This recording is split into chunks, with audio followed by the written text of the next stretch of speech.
She walked out on me and our 5 kids. Vanished like a ghost. Then, a whole decade later, she showed up again, and couldn't believe what I'd managed without her. Stick around, because you won't believe what she walked back into. And hey, drop a comment and let us know where you're watching from. My name's Marcus Green, and I've always believed in family. I never claimed to be perfect, but I sure gave it everything I had. For the longest time, I figured that was enough. Right up until the morning, I rolled out of bed and realized Charlotte was gone. No goodbye. No fight the night before.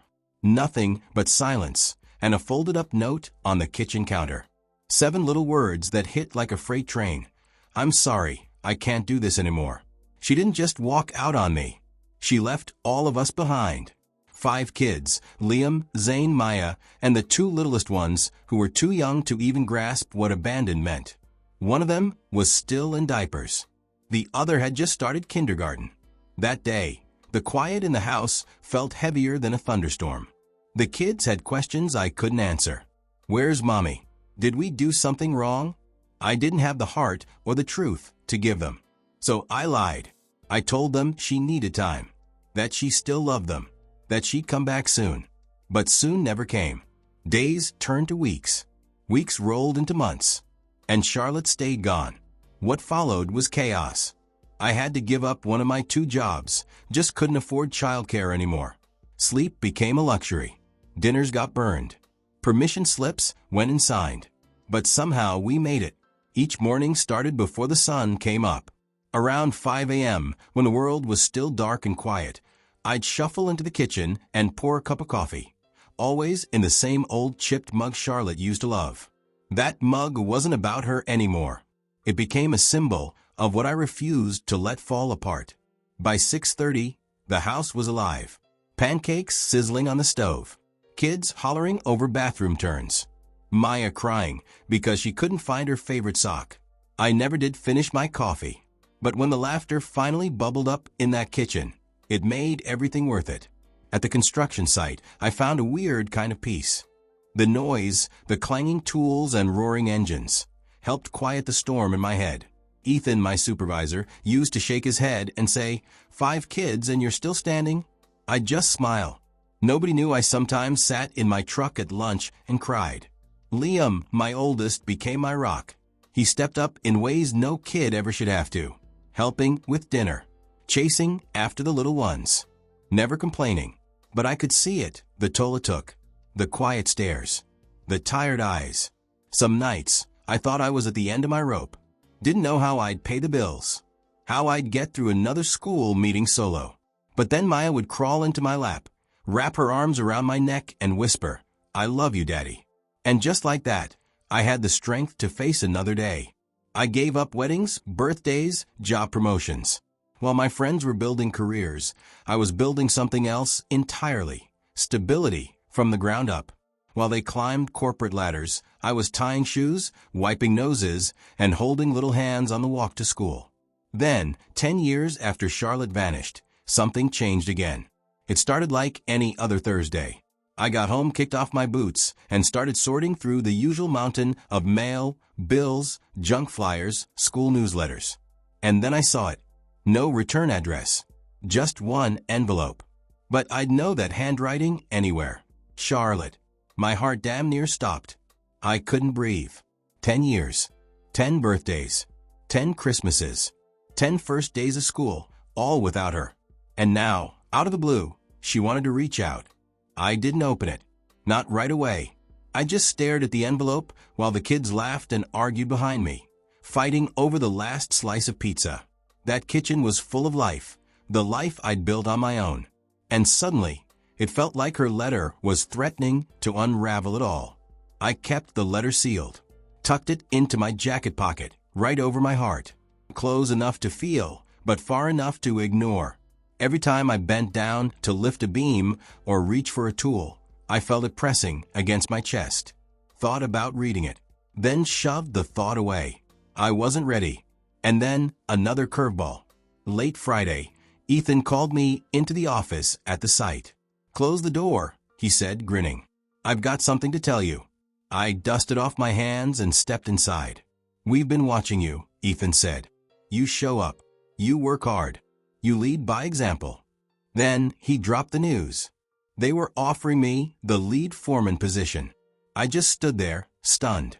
It was everything I'd hoped for. A better salary, enough to help Liam get to college, pay for Zane's braces, maybe even trade in our beat-up van.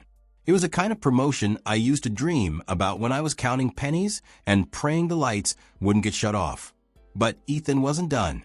There's a catch, he said. Longer hours. Some Saturdays. A few overnights. More meetings. More pressure. I nodded. I knew exactly what that meant. Less time at home. More missed moments. And more weight on Liam's shoulders. I didn't say yes right away. That night, once the little ones were asleep and the house was quiet, I sat across from Liam at the table.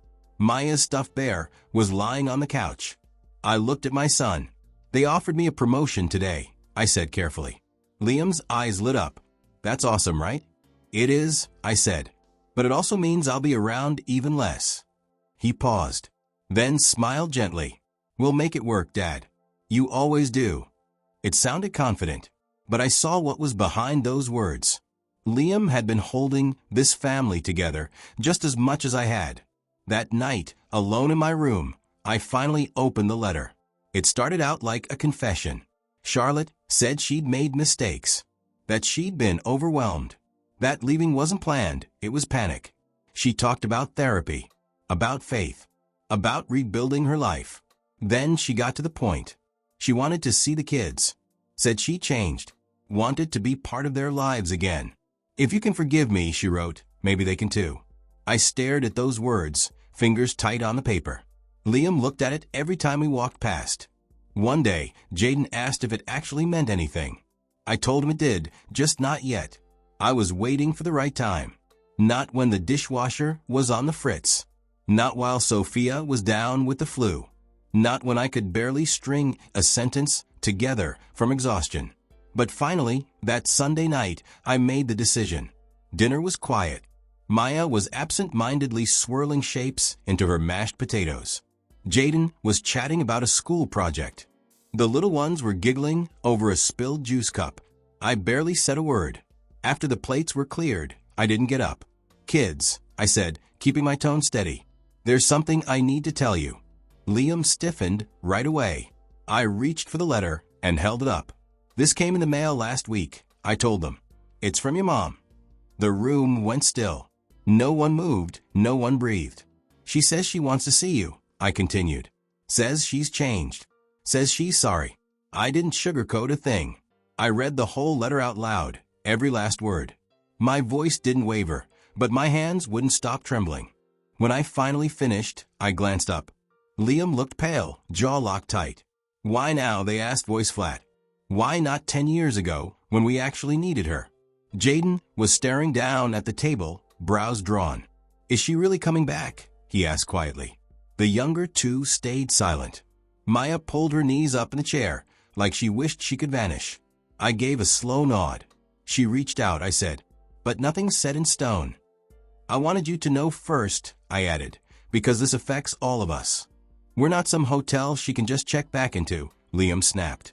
The words cut deep, and nobody responded. Later that night, I found Liam standing in the hallway, eyes locked on a photo hanging on the wall. One from 5 years ago, all 6 of us in matching holiday pajamas. She's not in it, Liam said softly. I know, I replied. I don't remember what her voice sounds like anymore. I didn't have an answer, so I just stood next to them in silence. The days after that felt off. Maya cried at school, but couldn't say why. Jaden kept asking questions I had no good answers for. Even the little ones, usually bursting with laughter, were unusually quiet. Charlotte's letter had dropped into our lives like a storm cloud. Heavy, looming, impossible to ignore. Then one night, while I was tucking Maya in, she whispered, Does Mommy still love us? It shattered me. I think she does, I told her gently. But sometimes love isn't enough. She blinked up at me. Are you going to let her come back? I don't know, I said honestly. But I promise I won't make any decisions without you guys. And I meant that. After a decade of holding our family together, I wasn't about to let the past pull us apart now. Every day, After that seemed heavier. Liam barely spoke. Jaden was constantly pacing or fidgeting. Maya, who hadn't had a nightmare in years, started sneaking into my bed at night, quiet as a shadow. Even the air in the house felt different, thick with uncertainty. At the construction site, I couldn't focus. I dropped tools, misread measurements, spaced out more than once. Ethan noticed. "You okay?" he asked, pulling me aside. After a pause, I let it out. "Their mom, she reached out after 10 years. Says she wants to come back." Ethan raised an eyebrow. 10 years? What does she want?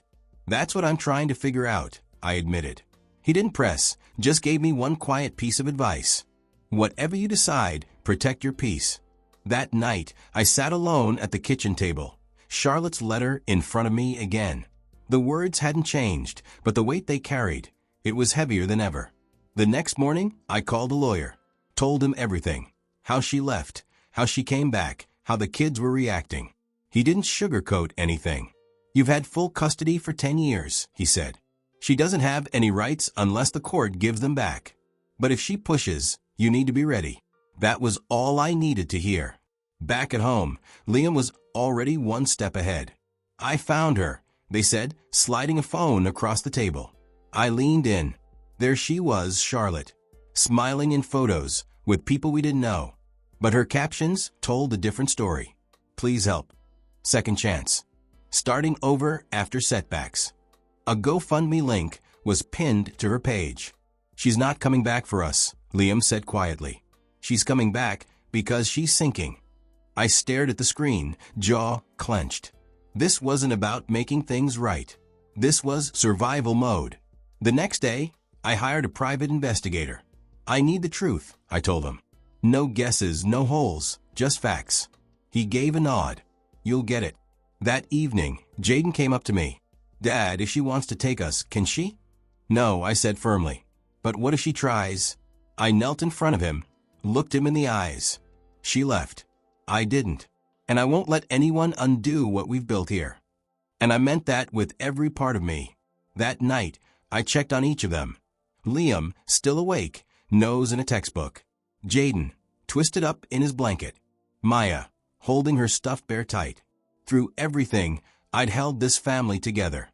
And now that she wanted back in, I'd do whatever it took to keep them safe. Then came the call. Thursday afternoon. The number wasn't familiar, but something told me to answer. The second I picked up, I heard that voice, soft, hesitant. "Marcus, it's me." My grip on the phone tightened. "Charlotte." She wasted no time. "I just want to see them," she said. "Just one meeting. Please." No apology this time. Just a kind of desperation in her tone. I didn't rush to reply. Let her words sit in the silence. Then I said, "If they don't want to see you, that's it. No pressure. No surprises." She paused, then agreed. "Okay." I chose the place, a park. Public, neutral, familiar. Somewhere we could leave if things went south. When I told the kids, Liam just gave a tight nod, jaw set. Jaden asked the question that had been hanging in the air. "Do we have to go?" "No," I said. "This is your choice. No one's forcing anything." Still, they all agreed. They needed to see for themselves. The day came, and the weather matched the mood. Overcast skies, chilly, and that damp air that made you want to go home. I stood by the duck pond with all 5 of them by my side. When Charlotte showed up, she looked nothing like the woman who had walked out a decade ago. Hair pulled back, coat too thin for the cold. She looked older, worn down, empty. She walked toward us, eyes locked on the kids. "I've missed you all," she said, voice trembling. None of them moved. Liam crossed their arms. Jaden kept his eyes on the ground. Maya squeezed my hand and hid halfway behind my leg. Charlotte kept talking. Something about losing herself. About how hard it had been. About trying to find her way back. But her words didn't land. They just slid off, like rain hitting a roof that stopped caring years ago. Then Liam stepped forward. "What do you expect from us now?" they asked. The tone wasn't angry, just honest. It was the truth, plain and simple. And Charlotte had nothing to say in return. The meeting wrapped up not long after that. There were no emotional goodbyes, no tears, just a thick silence, broken only by the quiet quacking of ducks out by the pond. As we turned to walk away, Charlotte leaned in and whispered, "I hope you'll let me try." But no one said a word back. On the drive home, it was completely silent. Not a single argument from the kids. No one even bothered turning on the radio. That silence carried more weight than any words ever could. That night, I sat on the edge of my bed while Liam stood in the doorway. She didn't even ask how we've been, they said softly. I gave a small nod. "I'm proud of you," I told them. "All of you." Because no matter what Charlotte had hoped would happen, this wasn't it. The kids she once left behind had changed. And this time around, they weren't going to be shattered so easily. The quiet we carried home from the park didn't fade with time. At dinner, no one brought up Charlotte's visit, but her presence still lingered, in every look exchanged, in every pause between bites. Even Maya, who usually had a million questions, didn't say a word. Liam just sat there scrolling through their phone while everyone else quietly ate. "She looked like she needed something," Liam muttered. "Not like someone who came back for love." I didn't respond, because deep down I was starting to believe the same thing. 3 days later, I got a call from the private investigator. "I found something," he said. "You might want to sit down for this." I braced myself as he laid it all out. Charlotte was drowning in debt. Serious debt. Every credit card maxed out. 2 lawsuits hanging over her head. An eviction notice filed just a few weeks ago. She'd bounced from job to job, never staying long. And that GoFundMe Liam stumbled across? It was legit, barely keeping her head above water. But that wasn't the worst of it. "She's been using your name," the investigator told me. "Mentioning it to friends, even posting about you online. It's clear she thinks getting close to the kids again might fix everything." I leaned back in my chair, the phone still to my ear.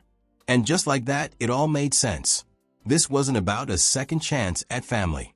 It was about survival. I ended the call, a cold clarity settling over me like a weight lifted. That same evening, I called everyone to the table for a family meeting. The kids gathered around, still tender from everything that had happened. I laid the investigator's report on the table, letting them see it with their own eyes. "I want you to know the truth," I told them. "No lies, no pretending." Liam read in silence. Zane flipped through the pages, his eyes widening with each turn. The younger ones leaned in close, pressing against my side. "She's in trouble," Liam whispered. "Yeah," I said, "but not for the reasons she gave us." Maya looked up at me, her voice barely audible. "So she didn't come back because she loves us?" "No, sweetheart," I said, wrapping an arm around her. "She came back because she needed something. But that doesn't mean we owe her anything." The silence that followed was long and deep. The house felt still, like it was holding its breath. After reading the report, the kids didn't ask anything else. They didn't have to. The truth was loud and clear. Charlotte hadn't returned to rebuild something real. She came looking for rescue. And I had already made my decision. Later that night, after the kids had gone to bed, I walked into my room, opened the top drawer of my desk, and pulled out an envelope I hadn't touched in nearly 3 years. Inside were legal documents, organized, signed, prepared with quiet care. The next evening, I called the kids back to the dining table, this time to show them something important. "I've been holding on to this for the right moment," I said, setting the envelope down. Liam raised an eyebrow. Zane leaned in with curiosity. I slowly opened it, revealing papers stamped and signed by courts and lawyers. "I've been saving and investing for each of you, not just for college or emergencies, but to make sure you're safe, always." I paused, then added, "And I worked with a lawyer to make sure none of you could ever be taken from me." Liam squinted, trying to understand. "What do you mean?" they asked. "I legally adopted all 5 of you." Silence fell over the table. Zane blinked. Maya's jaw dropped. Even the youngest 2 froze in place. "I wanted to make it permanent," I said. "No loopholes. No surprise claims. No custody threats." I looked at each of them. "You're mine by law, by heart, and by everything that counts." Liam swallowed hard. "You did all that without telling us?" I gave a small smile. Because love doesn't always shout. Sometimes it works quietly in the background, making sure you're okay, even when you don't realize it. Zane's voice cracked. You didn't have to, but you did. I had to, I said, because you're my family. And I wasn't going to let anyone take that away from us. Not ever again. Tears started falling. Maya climbed into my lap. Liam reached across the table and took my hand. That moment didn't need music or speeches. It was everything we'd been missing for a decade. Something real, something certain. Not the kind of certainty you say out loud. The kind you prove. In the weeks that followed, peace finally made its way back into our home. Liam started visiting colleges. Zane joined the soccer team. Maya returned to dance class. The younger two filled the house with laughter again. For the first time in a long time, they were free to dream without worrying it would all fall apart. One night, I brought out the final set of papers. Everything was done. The adoption complete. The finances solid. Their future secure. I'd followed through on every promise. Then, a letter came in the mail. Charlotte's handwriting. Just a few lines, honest, regretful, and to the point. She admitted it all. Said she came back because she was desperate, not because of love. Said she finally understood, and that she wouldn't reach out again. I never wrote back. But through a mutual friend, I heard she'd moved away, got into a support program, and was trying to rebuild her life on her own. It was done. The door she once left cracked open had quietly closed. And, at home, everything felt lighter. We brought back movie nights. Laughter filled the rooms again. And one night, Liam stood in the kitchen and said, "You saved us." I just shook my head. No, I told them. We saved each other. And together, we kept moving forward, stronger, wiser, and unshaken. Because this wasn't the family Charlotte left behind. This was the family I built. I didn't just raise 5 kids by myself. I gave them a foundation they could stand on for the rest of their lives. Through all the heartbreak, the sacrifices, and the quiet strength, I showed them that real love isn't always loud. It's about showing up. Every single day. I never needed praise or applause. I just needed them to feel safe, whole, and free. And in the end, I gave them something their mother never could. Love with no limits and security with no strings attached. Now, let me ask you something. If someone from your past showed up out of nowhere, asking for a second chance after all those years, what would you do? Tell us your thoughts down in the comments. And if this story touched your heart, inspired you, or reminded you just how powerful family can be, don't forget to like, share, and subscribe for more true stories just like this one. Thanks for watching, and we'll see you next time.